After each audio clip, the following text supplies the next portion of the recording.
Wahay, dili na buta magkore-kore ayan kini atong machine nga KIP 860. So mo niyang error nga gigawas, no.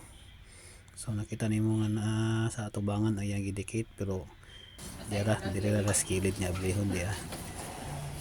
So atong abrihan ni sa sayan ang isa sa gidikit ning error, no. Dahon na to nimrog kanyon be. Kaya isa ka dupa yun eh.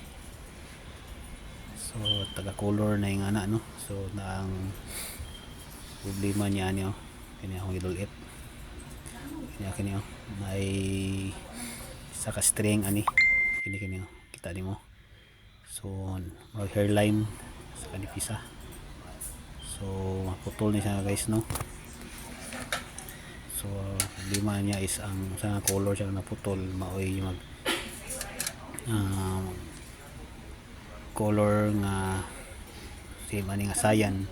So na yung background nga sayan po ang iyahang print out. So ano tong bila guys, oh. So kulihonan dito eh.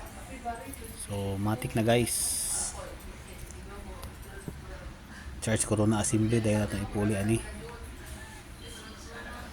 So muna itong nakita na problema sa itong KIP 860. So mga guys, no. So watch out guys para sa next video kaya itong pakita po ang pagtaod sa itong charge corona assembly. Ito na yung ibalik ipuson.